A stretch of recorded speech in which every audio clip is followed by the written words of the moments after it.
9, 8, 7, 6, 5, 4, 3, 2, 1, 0.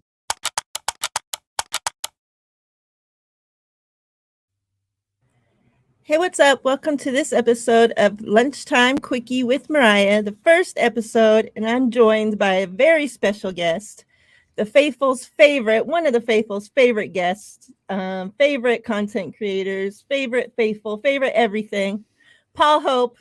Paul, what's up? Thank you for joining me. I'm so glad we could finally make this happen. How you doing? Thank you for having me on as your first guest. I'm honoured. Like you said, based in the UK. Our time difference sometimes doesn't align up. So when you tweeted out you were doing a lunchtime show, I got on that time converter and I was like, that's 8 p.m. in the UK. And then here I am. So thanks for having me on and thank you for that wonderful introduction. Yes. Um, because I was there thinking, like, dang, I'm glad he's smart enough to figure out the time difference. But yeah, you're smart enough to use a time converter. So there we go. I What's have up, Pat Bebop? How you doing? JDLR, Ty, Eddie, Joel. Hope everybody's doing great today on this Monday afternoon. Alberto, what's up? So yeah, first episode of Lunchtime Quickie with Miriah. So we're, as in the name, Quickie. We're not going to be here very long, so let's get into it. I kind of wanted to talk to you a little bit about, you mentioned everybody, that knows you knows that you're in the UK. Kind of talk to me about, how you became a 49ers fan, a fan of American sports in the UK. I know off air you told me a little bit how you're not a fan of English sports, so kind of how, that happened, how that works out. Just your story about being a fan of the NFL and how that, how the I know the time difference, how you have to stay up early, wake up early, stay up late, whatever, to watch the games. Kind of talk to us about that whole situation. Yeah, picking a West Coast team when I'm based in the UK maybe wasn't the smartest of moves when you look at the time difference. So for us in the UK, the games start at 6 p.m. on a Sunday, 9 p.m. on a Sunday, and the prime time games are at 1 a.m. in the Oh, morning. wow. So I became a Niners fan in 2012, and I've not missed a live game since. So obviously we subscribe to, it's called Game Pass, but it's like your Sunday ticket. So we get all the games. Lots of planning needed. So when that schedule gets released, I'm straight in with my holiday card to the boss. And she's like, why do you need these random Monday, Tuesdays and Fridays off work? And then it's kind of grown from there. So as I said to you off air, I went to the States in 2005 and fell in love with the NBA. Got a lot of jerseys, dipped my toe in the water of the NFL. It's growing in the UK, Miriah, so they're obviously trying to grow the NFL. They bring the international games. And basically, Colin Kaepernick is the reason I'm a 49ers fan. So Oh. a colleague at work is a Bears fan. He was on at me to start watching this wonderful game. And the first game I watched was the Bears versus the 49ers, Monday night, Kaepernick's first start. And I fell in love with this mobile, dual threat quarterback. And I just stayed with the team ever since. Everyone who knows me has seen the merchandise that I buy, the content that I put out. So that's where my journey began. I don't have any time in my busy schedule for UK sports. So, yeah, I'm a 49ers fan through and through. And the NBA, I've got the Golden State Warriors top one, but I wouldn't say I'm a die-hard fan. I don't stay up for all those games, but I've decided to go all in on the West Coast because when I do get out to the States again, I'll be doing everything. A Giants game, Golden State game, 49ers game. And like I said to you, when I do get to Vegas as well, I'll be coming and finding you out, and I'm sure we'll share a drink or two. Yeah. So how does that work, like with your significant other? Because like you said, you had to put a lot of planning into to be able to watch these games. You have to take off, use your vacation time from work to take off days. And, so obviously that too means you're taking away from time with her. And, maybe she's inconvenienced, maybe, or I don't know, how's her feelings, with the whole thing and your love for, the 49ers. Well, we met later in life, so we met in 2018. Both had been married, both had been divorced. And when we got together, there was kind of none of the rubbish that you put up with in your earlier days. Yeah. So we were very clear from day one. My biggest regret is I didn't go to Wembley in 2013 when the Niners came across last time. Family reasons, financial reasons. I said to Tracy in 2018 when we met, when the Niners come to London, I'm going, and it's on the bucket list to get out to Levi. So to be honest, Miriah, we plan it together. We plan family events in. She knows my love of the NFL. We joke about it. It's called NFL Sundays in my house. So from 6 o'clock, I do not move off that sofa until the games are finished. I do all my fantasy teams. But I think it helps that the NFL season's only September to February. But then I dipped my toe in the content creating world. So she's like, there's no off season anymore, is there? I was like, nope, there's no off season, especially with the 49ers.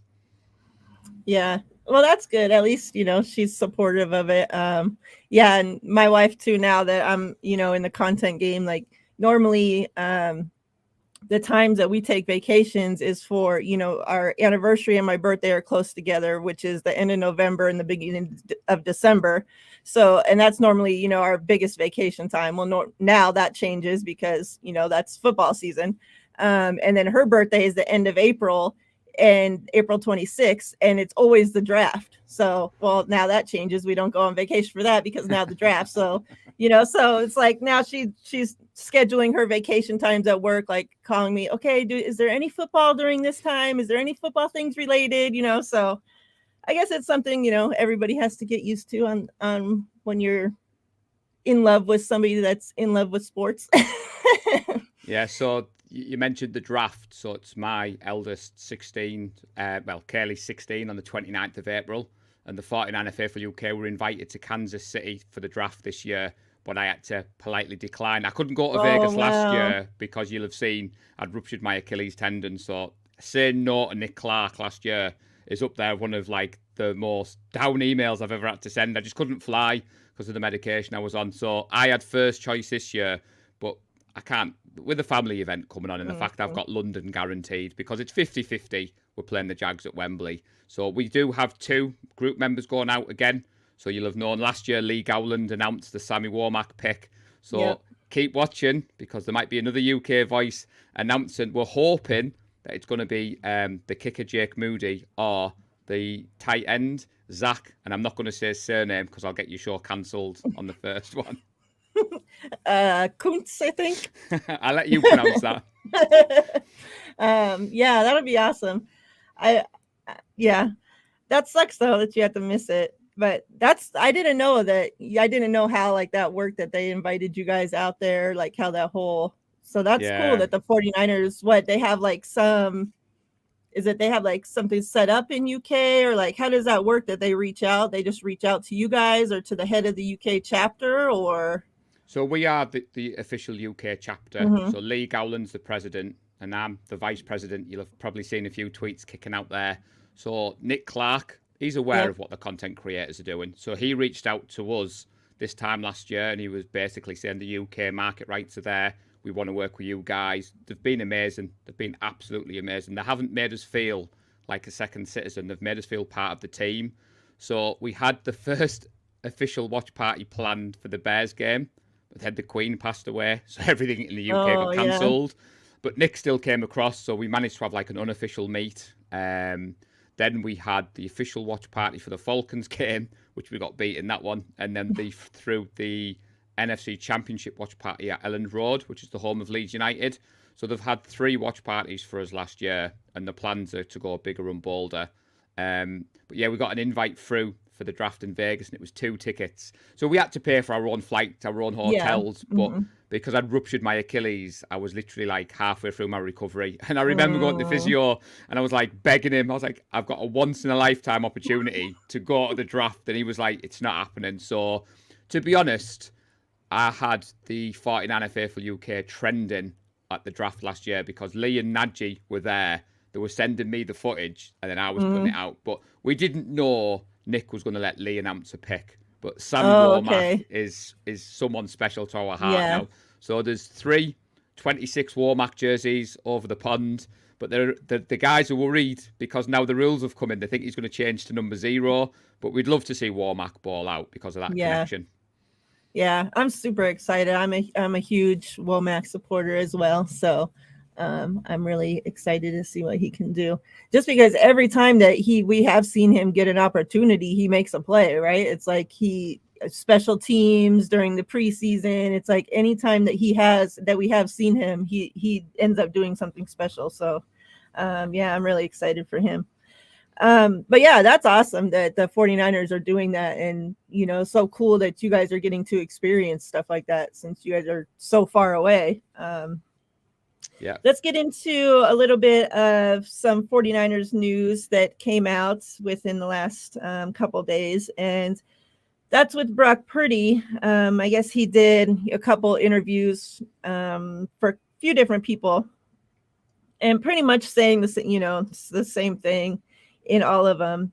But I guess the significant thing that he said was when he was asked about playing this season, he says that he's not really sure if he'll play in 2023 after suffering a torn UCL. I thought when I first read that,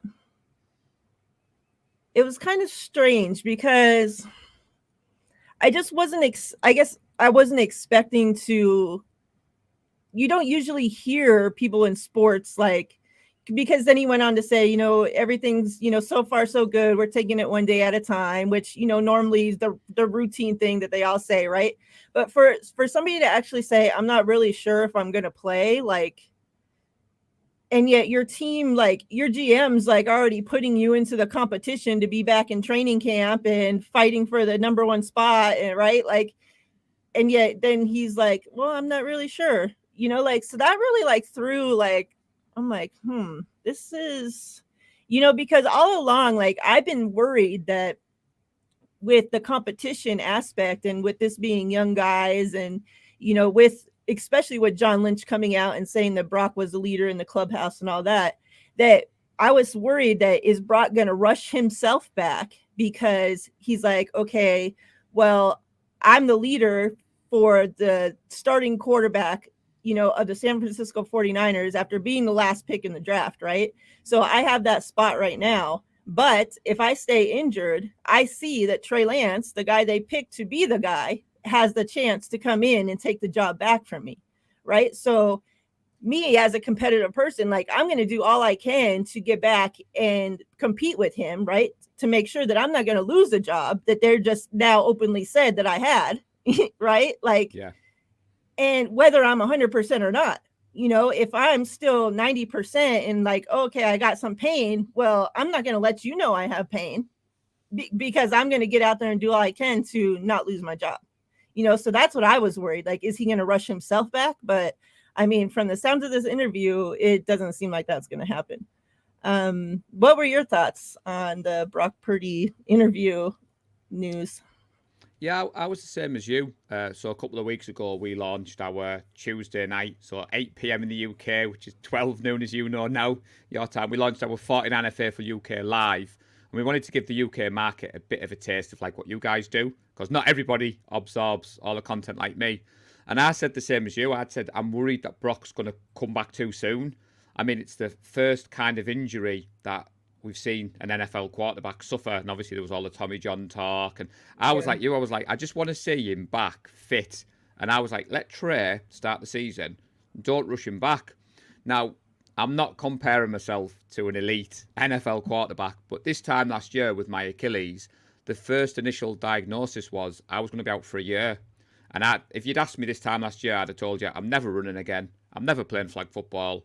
And then come August, the physio was like, you've recovered really well. You've really attacked your rehab. And I was like, yeah. And then he set a target for November. Then he brought it to October. But September, I was back running. Now, again, I'm not saying I'm an NFL quarterback. I'm just thinking it might be early in Brock's recovery that maybe he's pushed himself, like you said, maybe was trying to throw and he's feeling a bit of pain. And he's been caught on the wrong day because I know in my recovery, I was up and down. And obviously the pain medication that I was on. And when you think I had to turn down a once-in-a-lifetime opportunity to represent at Vegas.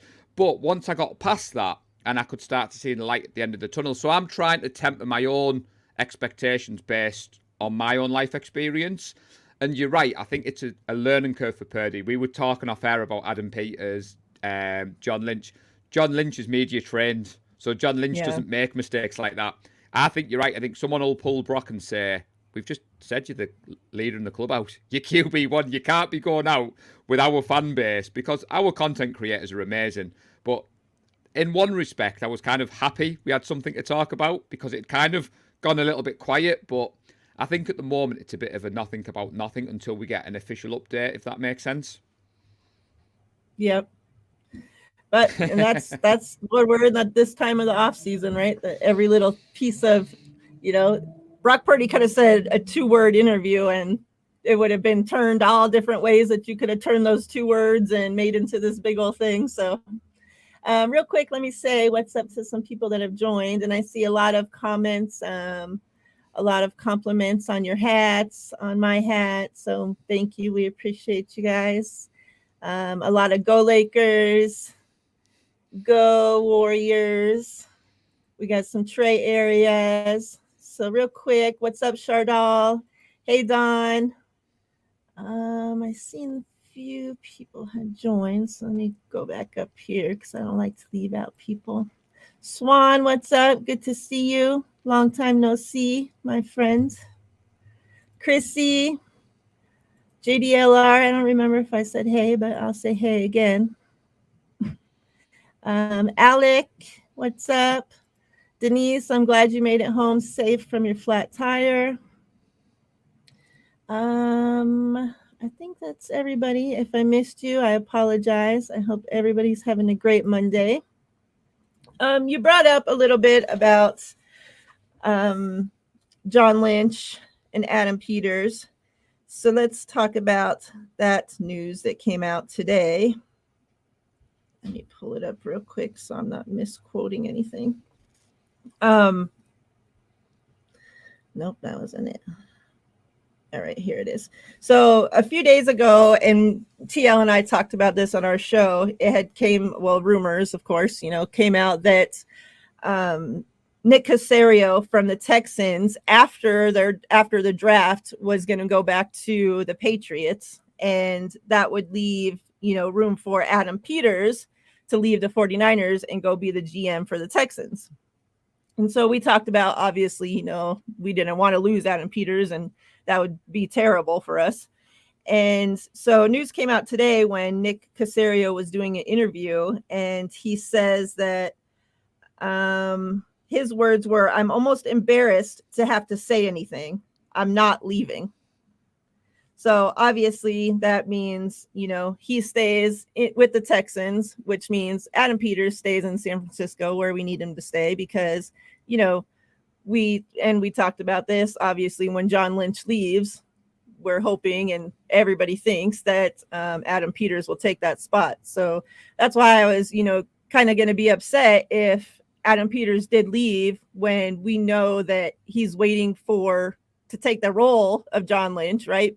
He's a Bay Area guy, like everything for, perfect for Adam Peters to be in that role, except for somebody else is in that position right now. And like I talked to you off of air, like I've been in that spot, right? Where you're waiting for, my last job that, I left, waiting for, like, I was the manager, waiting for the director position, being promised that role. Well, when this person leaves, they're going to be gone soon. It's going to be your spot. It's going to be your spot. And it's like year after year, you're just waiting and waiting and waiting. It's like, well, how long do you wait? So you couldn't be mad at Adam Peters if he were to take, we know that he's gotten other interviews and he's turned down interviews and he's, could have gone other places. But it's like, how long do you wait? So you can't be mad if he were to leave. But it would have been very upsetting if he were to leave. And then the next following year, John Lynch decides, okay, I'm done being GM. I'm going to hang this up and go back to TV. And now we lost Adam Peters as well, right? So obviously we don't have to worry about that for this season, at least. We'll see next hiring cycle what happens. But your thoughts on that whole situation? Hey, Melissa.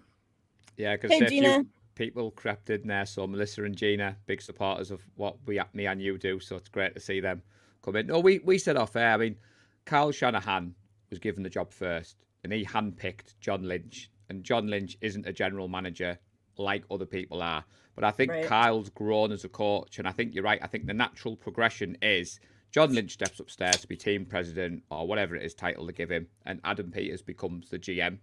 And I think a lot of the work behind the scenes has been done by Adam Peters. But like you said, it takes a special relationship, doesn't it, to be doing all that work and not get the credit.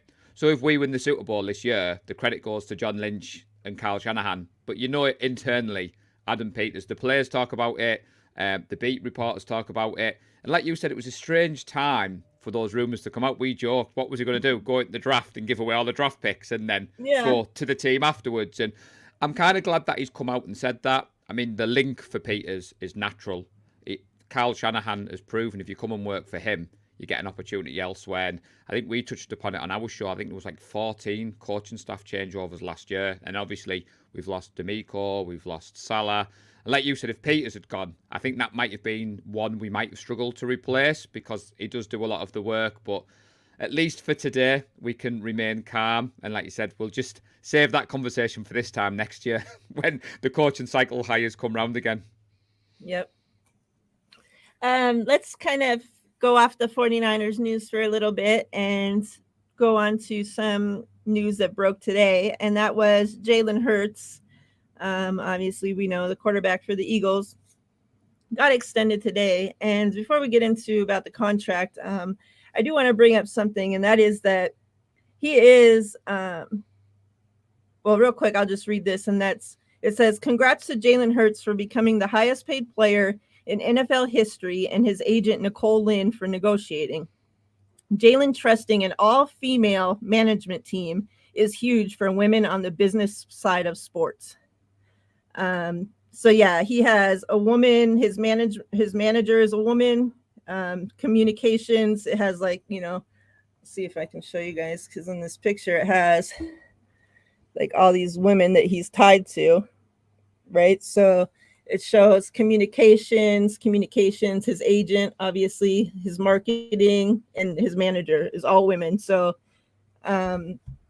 we talk about, and I think it's huge when an athlete signs an extension when they're their own agent, right? When they don't have to pay an agent to do it. Like, that's awesome, right? If you're smart enough and you're able and capable, and that's awesome to be able to cut out the middleman and keep all your money. Like, good for you, right? But for a male athlete to have an all-female team in a male-dominated sports, like, you hardly even hear of a guy having a female manager or a female agent, just one female person, let alone a whole female team, right? So for him, to be the top paid player in the NFL and trusting in an all-female team and then being able to succeed and pull that off, like, congrats and big kudos to all of them.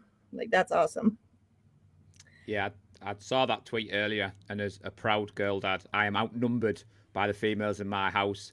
And you touched upon it earlier. My other half loves and supports. She's amazing at running the house and doing what we do. So when I saw that tweet, I did think that was quite a special tweet for obvious reasons. And like you said, it's well documented that Lamar's trusting his mum, and he's getting a lot of heat for that. So it's kind of good that Hurts has got that contract, and that hopefully it'll silence some of the haters. And as Ty can say it better than me there, women get it done. Support women in sports. So Ty, one of the best out there. So yeah, 100% support. And I did love that, Miriah. I did see that earlier. And your camera picked up that picture really clear.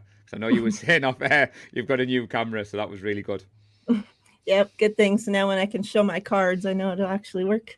And shout out to Ty. Those that know, I met Ty in person this week. We did an in-person podcast, recorded it for his channel, so be looking out for that to come out. And that's something we did touch on as well, women in sports, and his support for women in sports. So shout out to him. So yeah, the Eagles and Jalen Hurts agreed to terms on a 5-year, $255 million contract extension that makes him the highest paid player in NFL history. Agent Nicole Lynn did the deal, which includes $179.304 million in guarantees and a no trade clause. So obviously, we know this is huge for, Jalen Hurts. This is huge for all the quarterbacks that have extensions coming. But I think this also is big for the Lamar situation. Like you just talked about Lamar. And, whether or not, obviously, we don't know if he's really in there asking for a fully guaranteed contract. That's what the rumors are. He comes out and says that's cap. He puts the picture with all these caps and whatnot. Who's to know, right? None of us are in there. But now I think at least they have a base point to go off of, a brand new contract, a contract that wasn't fully guaranteed, the arguably the second, third best quarterback in the league, you could say. And he didn't get a fully guaranteed contract, right? So, I think maybe we start to see some movement with the Lamar situation now. Hopefully for all parties, for everybody's sanity, for for the Ravens flock fans, like, man, like that the Lamar situation is just a mess. Like for him, he deserves to get paid too, for his team so they can get to work, like for the whole situation. But yeah, I think, congrats. I love to see the players get paid. I love to see our rivals pay their quarterback a lot of money because that means they can't keep other players on their teams. So, that means they're paying Jalen Hurts a lot of money. That means their team is getting weaker around him. So that's great for us. Yeah. Your thoughts on Jalen Hurts? I mean, my first thought in the group chat that I'm in with other team fans, so not just Niners fans, we all said he's being paid before Lamar. I've got a friend who's a Rams fan who knows a lot more about salary cap than me, and we were saying the same about the Eagles, and he was like, well, they've got the 7th highest cap space, so don't worry about that. And I think these GMs are quite good at manipulating the cap. I'm glad he got paid. Yep. He was better than I thought. I'm not going to lie. I remember him coming into the league. He was a bit up and down, but if you watch the Eagles play last year, he was the main man. And like you said, if they'd won the big one, would he have got even more money? But the fully guaranteed is a bit strange, isn't it? Like you said, is that the Ravens saying Lamar wants that? Is it Lamar saying? I just can't believe that other teams haven't been looking at it. I know there was a bit of controversy in 49ers land recently when there was the would you rather have Bosa or would you rather have Lamar? And it just goes to show, though, our QB room with the 3 QBs we've got, and look at the cost that we're paying for 3 compared to what other teams are paying for 1. You just hope that Trey balls out this year and we have this problem further down the line that we're going to have to give him a big contract. But no, I'm glad to see him get paid. I didn't mind. I wouldn't say the Eagles are a hated rivals of mine. I know the fan base wasn't great at the game. Yeah. But the only team I don't particularly like is the Seahawks. Same. They're my hated rivals in the NFL. But no, it's good to see Hurts get paid. He's only 24. They've nailed him down. They've shown how they're going to play for the next however many years. So it'll be interesting to see how his salary cap affects them. And obviously, it'll open the door to the likes of Mahomes because it makes Mahomes' contract look rather cheap. I think he'll be in for another contract extension soon. But I hope Lamar gets his money soon, Miriah, because I think he does deserve to be paid. Yep. Let's go into basketball real quick, and then we'll get on out of here. Let's go to the Warriors. Warriors and Kings play today. Obviously, we know the Warriors lost their first game by, I think, 2 or 3 points. The Warriors, I'm surprised they only lost by that amount of points because they played not great. I was going to say they played like shit, but they didn't play like shit. They just didn't play, definitely not up to Warrior standards. I'm expecting them to come out and look a lot better tonight. I'm expecting Wiggins, with his second game now back, he should be, looking better. And not to say I don't think he looked bad at all during his first game. I was very surprised with how great he looked to be out of basketball 2.5 months or however long it had been since he hadn't played a game, to not even be, like with your team, practicing, working out or nothing. And then to just come back and be thrown right into the first playoff game and to do as well as he did. Like, good for him, because whatever he was dealing with, the first time ever that we've seen somebody be kept away from, that's gone away from their team like that in sports that I can ever remember, in any team that I've followed anyways. And, so obviously, he was dealing with stuff mentally, he's dealing with stuff with his family, he's not working out, taking care of his body, doing the stuff he normally does as a pro athlete, right? You have added stress, all this other stuff you're dealing with.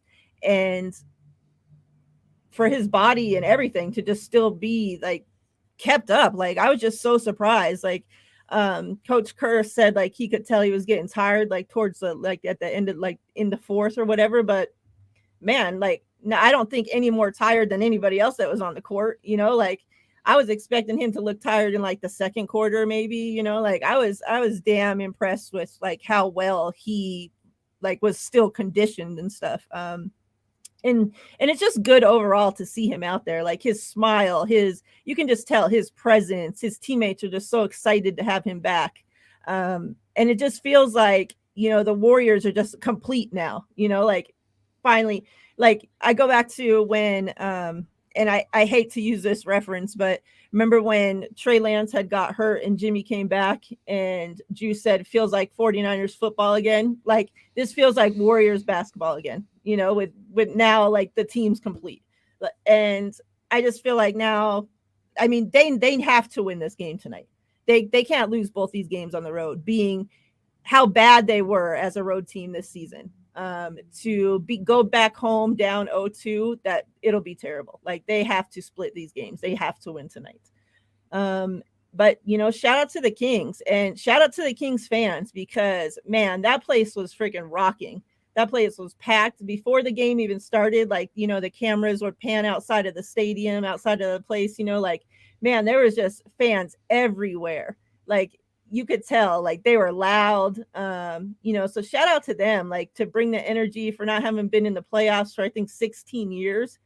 Man, that's a lot of built up energy, built up excitement, built up every anger, aggression, everything that you've been holding in for the last 16 years of losing and sucking and everything, like, man, like you could just feel like I was happy for them to be able to win a playoff game, like even though it sucks, it came at the expense of my team, but like I just felt happy for the Kings fans that they finally were able to win something for once, but yeah, your thoughts on, you can touch on any part of the NBA that you've watched, that you've seen.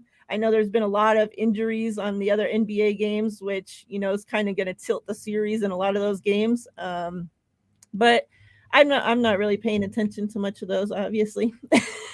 Yeah, I'm not a die-hard NBA fan, as in I don't stay up late for the games, because my other half is supportive, but not that supportive. But I always watch the games back and the highlights. You catch a different shows. So I always keep an eye on Cleveland just because of John V. But you touched upon Wiggins there, and I think it's quite good that the Warriors seem very similar to our 49ers with the culture, with the locker room, with that chemistry. And I think in this day and age, it's quite good that a professional sports organisation have come out and said it's okay not to be okay. Go and take the time, deal with your mental health issues, deal with your family. And then he's come back. And for as bad as the Warriors played, and I know the Lakers fans in the chat are having a lot of fun on Twitter. I know Ted, Talksball and Crocker are going at each other on Twitter. I wake up in the morning and look at those tweets. But for as bad as the Warriors played, Steph Curry still had a chance to take it to overtime. Yep. And when it left his hand, I thought those fans are going to think we've waited 17 years for this playoff game and he's going to snatch it from us. I mean, personally for me, I have a lot of affinity for Klay Thompson. Obviously, he's recovered from the injury I suffered. Yeah. So to see him play at that high level is unbelievable. And like you said, Wiggins, I expected him maybe to start and then rotate out. But the fact he played as long as he did. But Warriors can only get better, and that's a worrying sign for the NBA. We're not firing all cylinders at the moment. I agree with you. I think we need to win tonight to take it to 1-1, and obviously go back to obviously the home court advantage. But with regard to the other games, I've seen the highlights. I'm not going to give a bold prediction of who's going to win it. I don't have any hatred towards any of the teams. Yeah. I'm kind of probably going to get myself into trouble for this, but I kind of like the superstars in the NBA. So I can sit and watch LeBron James. I can go and watch the guy who plays at Boston, Jason Tatum. And I've got a number of jerseys other than the Golden State one. But because I was coming on your show tonight, I had to rock the Golden State. But Thank you. For me, the NBA, I'll watch the finals live, and I'm not really bothered who's there. But I did kind of feel a bit sheepish when the Warriors won. And I was like, I'm not really a diehard fan, but I went on all the shows rocking my Warriors gear. So I'm just hoping to be able to take part in the 49ers victory parade. But yeah, I'm looking forward. I probably won't watch the games live tonight, but when I wake up tomorrow, I'll be on Twitter first thing and then checking out the scores and the highlights and seeing what's happened. Yeah. Hopefully they pull it out. Real quick, there's just breaking news right now. 49ers just signed veteran free agent wide receiver Chris Conley to a 1-year deal. He's a former Chiefs wide receiver, started for Kansas City. Let me learn how to talk. Started for Kansas City, the Jaguars, the Texans, and most recently the Titans. So there's that. We'll see if he can make it out of camp, because unlike those teams, he actually has wide receivers to compete with here. So just a couple. I don't know. Yeah, if that's just, camp body, we do need obviously wide receivers on the team. We need some depth. So yeah, we'll see. But it's good to see the 49ers are making some moves. Obviously, we still need to wait for the Nick Bosa news to come through. Yeah, we're not going to. News I want to hear. Yeah, I'm the same. I don't think we'll get the Bosa news until first week of training camp, but you can hope, can't you? Every morning I search Nick Bosa in the hope that it's going to be there. But I should stop searching, because I know all you guys will let me know if it happens overnight. So fingers crossed we get that news soon. Paul, let the people know, in case they don't know where to find you. I do have your links and everything in the description of this video. So if anybody watches back on replay, and you're not subscribed, you're not following to Paul, please make sure you follow the links and do so. But yeah, let everybody know what you have going on.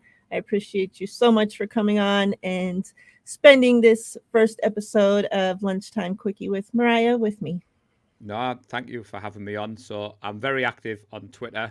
So I run the 49er Faithful UK social media account. So that's at 49er Faithful UK. My personal account is at Paul_Hope10. We've just launched our own YouTube channel, the 49er Faithful UK. So we've hit 500 subs. So we're blown away by that level of support. We've got a long way to go to catch all the big hitters, but we're slowly getting there. So we have a weekly show on a Tuesday, which is 12 noon your time, 8 p.m. our time. That's me and Nick Ludlam.